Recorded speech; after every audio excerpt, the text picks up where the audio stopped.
प्याज लहसुन ना काटने वाली बहू।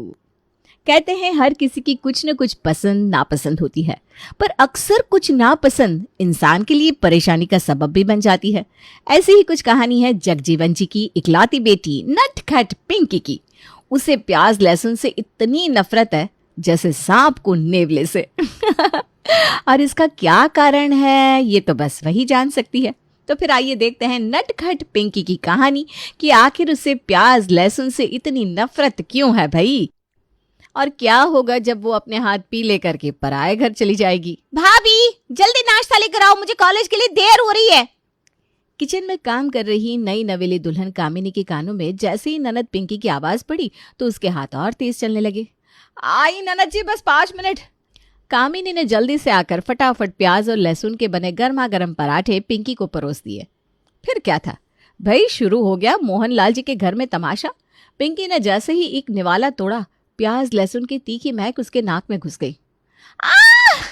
भाभी ये क्या किया? आपको पता नहीं मुझे प्याज लहसुन से कितनी नफरत है। इतना कहते कहते पिंकी को बहुत तेज उल्टी सी आई और वो भागती हुई सीधा वॉशरूम में घुस गई और तेज तेज उल्टियां करने लगी। अपनी बेटी पिंकी की यह हालत देखकर मोहनलाल जी का पारा हाई हो गया। भैया अब होता भी क्यों ना, मोहनलाल जी ने बड़े लाड़ प्यार से पाला जो था बेटी को। बहू, तुमने ये क्या खिला दिया पिंकी को? देखा उसकी हालत क्या हो गई। तुमसे किसने कहा था कि उसके लिए प्याज लहसुन के पराठे बनाओ?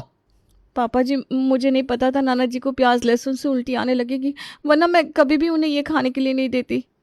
अगर नहीं पता था तो एक बार पूछ लेती। तुम्हारी वजह से पिंकी को इतनी तकलीफ उठानी पड़ी। मुझे माफ कर दीजिए सूरज जी, मुझे सच में नहीं पता था। अरे वही तो कह रहा हूं ना कि नहीं पता था तो एक बार माँ से पूछ लेती। सभी घर वालों में बहस जारी थी। उधर वॉशरूम में पिंकी की उल्टी करने की आवाज। तभी ये सारा शोर सुनकर कामिनी की सास बबीता जी भी वहां आ गई।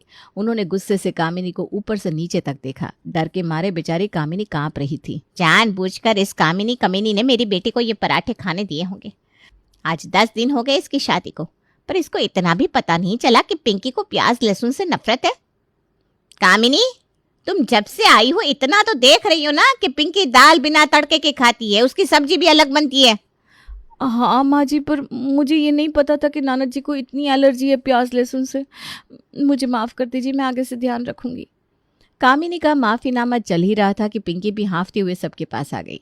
अपनी भाभी को यूं डरा सहमा देख वो बात को खत्म कराते हुए कहने लगी, कोई बात नहीं भाभी, आप इतना परेशान मत हो। बस आगे से ध्यान रखना, मुझे कभी भी प्याज लहसुन का कोई खाना मत देना। खाना तो दूर, मेरे सामने से काटना भी नहीं। मुझे नफरत है इस प्याज लहसुन से। आज से इस घर में प्याज लहसुन आएगा ही नहीं, जिस चीज से मेरी बेटी को इतनी तकलीफ हो। ससुर मोहनलाल का फरमान सुन कामिनी के होश उड़ गए। हे भगवान, ये घर तो पूरा बालाजी टेलीफिल्म्स का डेली सोप लगता है। मुझे अभी कुछ करना पड़ेगा, वरना ये पूरा घर मुझे बिना प्याज लहसुन का खाना खिला खिला कर मार देगा। अपने दिमाग में ऐसा विचार कर कामिनी वहीं पर अपनी सास से कहती है, माँ जी ये पिंकी का घर है, यहाँ वो जैसे चाहे रह सकती है, जो चाहे वो खाए ना खाए। पर जब इसकी शादी हो जाएगी, ये ससुराल जाएगी, तो वहाँ ज़रूरी नहीं ना कि सब इसकी पसंद का ही हो। आखिर ससुराल तो ससुराल होता है। और फिर ननद जी की वजह से परिवार का हर कोई इंसान सादा खाना क्यों खाए। कामिनी का यूं जवाब देना सास बबीता को राज ना आया। और आखिरी वाली लाइन बिल्कुल भी नहीं। अच्छा, तुम्हारी जुबान तो बहुत चटोरे मारती है। बिना प्याज लहसुन का खा लोगी तो मर नहीं जाओगी। ये भर भर के प्याज लहसुन के जो पराठे बनाकर लाई हो ना, पता है लहसुन कितना महंगा है? सोने जितना महंगा है, 100 रुपये पाव। अपने मायके में तो कभी देखा भी नहीं होगा आई बड़ी पराठा बनाने वाली। माँ भाभी अब आप सब छोड़िए ना इस बात को, मुझे कॉलेज के लिए बहुत देर हो रही है, मैं निकलती हूँ। अपनी बात कहकर पिंकी अपना बैग टांग कर कॉलेज चली गई। वहीं बबीता जी का मुंह अब भी चक्की की तरह चल रहा था, पर कामिनी भी चुपचाप अपने कमरे में चली गई। अब क्या, ससुर जी के आदेश के कारण पिंकी के घर में प्याज लहसुन आना ही बंद हो गया था। बस इसीलिए कि कहीं गलती से भी बहू कामिनी प्याज लहसुन का कुछ बना ना दे। अब ऐसे ही दिन बीतने लगे। बहू कामिनी का तो बिना प्याज लहसुन की सब्जी खाए बुरा हाल हो रहा था। आखिरकार एक दिन जब सूरज अपने कमरे में बैठा नॉवेल पढ़ रहा था तो कामिनी ने उससे हिम्मत करके पूछ लिया, अजी सुनते हो? सुन ही रहा हूँ, बहरा नहीं हूँ, बोलो क्या बात है। ये ननद जी को प्याज लहसुन से इतनी नफरत और एलर्जी क्यों है? ये तो मुझे भी नहीं पता, उसे से ही पूछ लो। अरे पर आप तो उसके भाई है, आपको कैसे नहीं पता? अरे तुम भी क्या यार सीआईडी की तरह सवाल जवाब कर रही हो। पिंकी को प्याज लहसुन नहीं पसंद तो नहीं पसंद, वो जाने। तुम औरतें बिना बेवजह बाल में खाल निकालने की आदत रखती हो। अब सो जाओ चुपचाप, सारी रात जगराता नहीं करना मुझे। और वैसे भी सुबह जल्दी उठना है, कल सुबह पिंकी को लड़के वाले देखने आ रहे हैं। क्या ननद जी की शादी तय हो रही है? हाँ, कल सुबह जल्दी उठ जाना और तैयारी कर लेना सब। कामिनी खुशी खुशी सो गई। सोए भी क्यों ना, कल उसकी इकलौती ननद का रिश्ता जो तय होना था। अगली सुबह घर में तरह तरह के व्यंजन बने लगे, पर बिना प्याज लहसुन के। कुछ ही देर में जगजीवन जी अपनी पत्नी शारदा और बेटे ऋषभ के साथ पिंकी के घर आ गए। चाय नाश्ता हुआ, फिर पिंकी को भी उनसे मिलने के लिए बुलाया गया। पिंकी और ऋषभ की आंखें चार हुई और दोनों शर्मा कर नीचे देखने लगे। जगजीवन जी की बूढ़ी आंखों ने भी अपने बेटे की आंखों की शर्म देखकर समझ लिया कि उसे ये रिश्ता पसंद है। भैया हमें तो आपकी बिटिया बहुत पसंद है। आपको भी हमारा बेटा ठीक लगा हो तो कुंडलियां मिलाकर शादी की तारीख निकलवा लीजिए। हाँ हाँ, क्यों नहीं, हमें भी आपका बेटा बहुत पसंद है। फिर क्या भाई साहब, चट मांगने पट ब्याह कर लेते। बिल्कुल समधन जी। भाई साहब, वैसे तो आपको हमारी बिटिया से कोई शिकायत नहीं मिलेगी, पर हम आपको एक बात अभी बताना चाहते हैं ताकि आगे चलकर दो परिवारों में कोई गलतफहमी ना हो। मोहनलाल जी की बात सुनकर सभी सोच में पड़ गए कि भाई आखिर ऐसी क्या बात हो सकती है। जी जी भाई साहब बताइए क्या बात है। अरे ऐसी घबराने वाली कोई बात नहीं है। बात बस इतनी सी है कि हमारी बिटिया प्याज लहसुन नहीं खाती, तो ज़रा इस बात का ध्यान रखिएगा।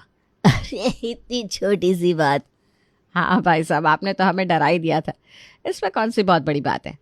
पिंकी प्याज लहसुन नहीं खाती तो कोई बात नहीं, वो अपने मन का बना लेगी, कोई ज़बरदस्ती थोड़ी ना है ना पिंकी बिटिया। जी माँ जी। शारदा जी की बात सुनकर पिंकी के घर वाले खुश हो गए।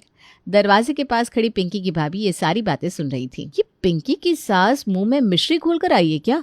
कुछ ज्यादा ही मीठी बन रही है। सासू माँ को बताना पड़ेगा कि दूर के ढोल सुहावनी होता है। ये सब पिंकी के साथ कैसे रहेंगे, ये तो शादी के बाद पता चलेगा। इस तरह से पिंकी की शादी ऋषभ से तय हो गई। पर जैसे ही सासू माँ अंदर पहुंची, कामिनी ने तुरंत अपने मन की बात सासू माँ से कह दी।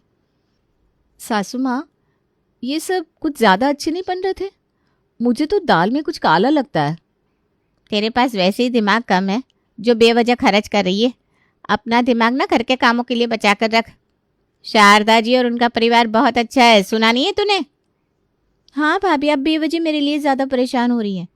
ऋषभ जी और उनका परिवार सच में काफ़ी अच्छा लगा मुझे सच में ऐसा लगता है कि मुझे वहाँ कोई दिक्कत नहीं होगी। ये लो, अब अगर आपको भी सब सही लगता है नाना जी, फिर हम क्या कहें। वैसे भी जब मियाँ बीवी राजी तो क्या करेगा काजी। कामिनी की बात सुनकर सभी खिलखिलाकर हंस पड़े। फिर क्या, कुछ ही दिनों में पिंकी और ऋषभ की धूमधाम से शादी हो गई। शादी के 7 दिन तो पिंकी ने किचन का मुंह नहीं देखा। भाई कुछ रीति रिवाज भी तो होता है ना। पर 8वें दिन से पिंकी को ही किचन में खाना बनाना था। पिंकी किचन में गई तो उसकी बड़ी ननद प्रभा ने छिला हुआ प्याज, लहसुन और आलू मटर उसे थमा दिया। पिंकी, प्याज लहसुन को सिलबट्टे पर पीस लो और बढ़िया सी चटपटी आलू मटर की सब्जी और पूड़ी बना लो। प्याज लहसुन हाथ में आते ही उसकी सारी महक पिंकी के नाक में भर गई। फिर क्या, वही जो पहले होता था। जब तक पिंकी किचन से भागती, उसे वहीं जोरदार उल्टी हो गई। ये देखकर ननद प्रभा जोरों से चीख पड़ी। हे भगवान, छी, सारे किचन का सत्यानाश कर दिया। Mummy, mummy! अरे क्या हुआ प्रभा बेटा, क्यों चिल्ला रही हो? मम्मी जल्दी से किचन में आइए, ये देखिए आपकी लाडली बहू ने क्या कर डाला। सास शारदा जैसे ही किचन में पहुंची, फर्श पर काफी गंदगी फैली हुई थी। छी छी छी, ये क्या किया तुमने? अरे अभी तो शादी के 7 दिन हुए, इतनी जल्दी तो दादी बनने की खुशखबरी भी नहीं मिल सकती। पर तुम्हें इतनी उल्टी कैसे? तुम्हारी तबीयत तो ठीक है ना? हाँ माँ जी, मेरी तबीयत ठीक है। मुझे ना प्याज लहसुन से बहुत नफरत है, उसे देखते ही मुझे उल्टी आ जाती है। आपको पिताजी ने बताया था ना। अरे बेटा, तुम्हारे पिताजी ने बताया था तुम प्याज लहसुन नहीं खाती, ये नहीं बताया था कि तुम्हें प्याज लहसुन से इतनी उल्टियाँ होती है। खैर कोई बात नहीं, ये सब सफाई करो, फिर खाना मैं बना दूंगी। पर एक बात मैं तुम्हें बताना चाहूंगी, प्याज लहसुन सब्जी दाल में स्वाद बढ़ाता है। ये तुम्हारे दिमाग का भ्रम है कि इससे बदबू आती है, असल में ऐसा कुछ नहीं होता। मैं समझती हूँ माँ जी, पर मैं क्या करूँ, मुझे इसकी महक बिल्कुल अच्छी नहीं लगती। कोई बात नहीं, धीरे धीरे तुझे सब अच्छा लगने लगेगा। तो चल, मैं खाना बनाकर लाती हूँ। माँ, तुम क्यों बनाने दो इसे, कोई महारानी है क्या जो सब इनकी पसंद का होगा। अरे तू चुप कर, चल खाना बनाने में मेरी मदद कर चुपचाप। पिंकी ने किचन की सारी साफ सफाई कर दी और फिर सास शारदा ने बिना प्याज लहसुन का खाना बनाया और सबको परोस दिया। पर उस खाने का एक एक निवाला खाते ही घर वालों का मुंह बन गया। क्या माँ, कितनी बेस्वाद सब्जी बनी है, जरा से भी ग्रेवी नहीं है, सिर्फ पानी में बना दी क्या। हाँ भाग्यवान, ये दाल, इसमें तो तड़का भी नहीं लगाया। मुझे नहीं खाना यह बिना तड़के का खाना। खाने में स्वाद ना हो तो खाने का मतलब क्या है, मुझे भी नहीं खाना। माँ मैं तो आपसे पहले कह रही थी, ये बेस्वाद सा खाना कोई नहीं खाएगा। अब इन महारानी के चक्कर में हम सब भूखे रहे। इतना कहकर सभी खाने की थाली से उठ गए। बेचारी पिंकी, आज उसकी वजह से किसी ने खाना नहीं खाया था, ये देखकर उसे बहुत दुख हो रहा था। वो अपना खाना खाकर चुपचाप अपने कमरे में चली गई। अगली सुबह वो किचन में गई तो अलग ही नज़ारा था। सासू माँ भी बदल गई थी। उसने देखा कि सासू माँ प्याज लहसुन छील रही थी। उसने सबसे पहले अपने मुंह को ढक लिया ताकि उसकी नाक में महक ना जाए। उसका जी मितलाया पर उसने अपने आप को संभाल लिया। माँ जी, आपको पता है ना मुझे प्याज लहसुन से कितनी दिक्कत होती है, फिर भी आप उसी का खाना बनाने जा रही हैं। क्या बात कर रही हो बेटा, यहाँ तो हर सब्जी में प्याज लहसुन डालते हैं। और कल तुम्हें उल्टी हो गई थी, पर देखो आज नहीं हुई ना। मैंने क्या कहा था, ये सब बस तुम्हारे दिमाग का सोचना है। और ये लो, आज प्याज लहसुन ना तुम ही काटोगी। जी माँ जी। पिंकी धीरे धीरे प्याज उठाती है और काटने की कोशिश करती है। उसकी आंखों में पानी आ जाता है। उसे बहुत तकलीफ होती है, मन खराब हो जाता है। तो वो सास के किचन से बाहर जाते ही सारे प्याज लहसुन फेंक देती है और बिना प्याज लहसुन का खाना बनाकर सबको परोस देती है। ऐसे ही 1 दिन, 2 दिन, 4 दिन, 10 दिन बीत गए। जगजीवन का गुस्सा बढ़ता ही जा रहा था क्योंकि रोज वो आधा अधूरा खाना ही खाते थे। अब घर का खाना बेस्वाद हो गया है, लगता है बहू की वजह से हमें होटल का खाना खाना पड़ेगा। पापा, ये सब ना मम्मी की सिर चढ़ाई बहू का कमाल है। अरे खुद प्याज लहसुन नहीं खाती, अपने लिए अलग बना ले, हमारे लिए प्याज लहसुन का खाना बना दे। पर इस महारानी जी को तो प्याज लहसुन छीलने से भी ऐतराज है। परिवार वालों की ये सारी बातें पिंकी सुन रही थी। हे भगवान, क्या करूं मैं, मेरी वजह से पूरा परिवार आधा पेट खाना खाता है। अब तो ससुर जी होटल के खाने की बात कर रहे हैं, मेरे पति भूखे रहते हैं। भगवान मेरी मदद करो। पिंकी अपने परिवार को यूं आधा पेट खाना खाते देख बहुत दुखी रहने लगी। अब उसने सोच लिया था कि चाहे कुछ भी हो, वो प्याज लहसुन की बदबू का डर अपने दिमाग से निकालेगी। और वैसा हुआ भी। वो कहते ना, चाह है तो राह है। शाम का खाना बनाने के समय पिंकी ने अपने पति का हेलमेट उठाया और सिर पर लगा लिया। उसे ऐसे देखकर ननद प्रभा चौंक गई। ये क्या है पिंकी, तुम हम सबसे लड़ाई करने आई हो जो सिर पर हेलमेट है? नहीं दीदी, वो मैंने बस प्याज लहसुन काटने के लिए लगाया है। पिंकी की ये बात सुनकर सास शारदा हंसने लगी। लगता है पिंकी सच में अपने मन से प्याज लहसुन का डर निकालना चाहती है, इसीलिए हेलमेट लगा कर आई है। इस तरह उस दिन पिंकी ने हेलमेट लगाकर प्याज लहसुन काटा और फिर नाक बंद करके खाना बनाया। क्या बात है माँ, आज बड़े दिन बाद खाने से इतनी अच्छी महक आ रही है। सच में भाग्यवान, लगता है आज होटल का खाना नहीं खाना पड़ेगा। बिल्कुल, आज खाना बहुत स्वादिष्ट बना है। पिंकी बहू ने जो बनाया है वो भी प्याज लहसुन डालकर। क्या सच में? अरे कोई मुझे चुटकी काटो, मुझे तो यकीन नहीं हो रहा। भाई की चुटकी वाली बात सुनते ही बड़ी बहन प्रभा ने उसे तेजी से चुटकी काट ली। आओ आप भी ना दीदी। अब यकीन हुआ ना, ये सपना नहीं हकीकत है। प्रभा की बात सुनकर सभी हंसने लगे। फिर सबने पेट भर स्वादिष्ट खाना खाया। यही ट्रिक लगाकर पिंकी रोज खाना बनाने लगी। अब उसे पहले की तरह प्याज लहसुन से दिक्कत नहीं होती थी। कुछ ही दिनों में उसने हेलमेट पहनना भी छोड़ दिया। धीरे धीरे वो भी वही खाना खाने लगी जो वो सबके लिए प्याज लहसुन डालकर बनाती थी। एक रोज की बात, जोरों की बारिश हो रही थी। जगजीवन और शारदा कहीं काम से गए हुए थे। घर पर प्रभा, ऋषभ और पिंकी थे। वाह क्या मौसम है, काश इस मौसम में गर्मा गर्म पकोड़े खाने को मिल जाते। पर माँ तो है नहीं, कौन बनाएगा। प्रभा दीदी से कहकर देखता हूँ।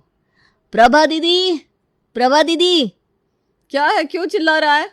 प्रभा जो कि बहुत ही मॉडर्न ख्यालों वाली थी, अपने इन ख्यालों के चलते उसने अब तक शादी भी नहीं की थी। वो आज इस बारिश के खूबसूरत मौसम में अपनी सहेली से फोन पर बतियाने में जुटी थी।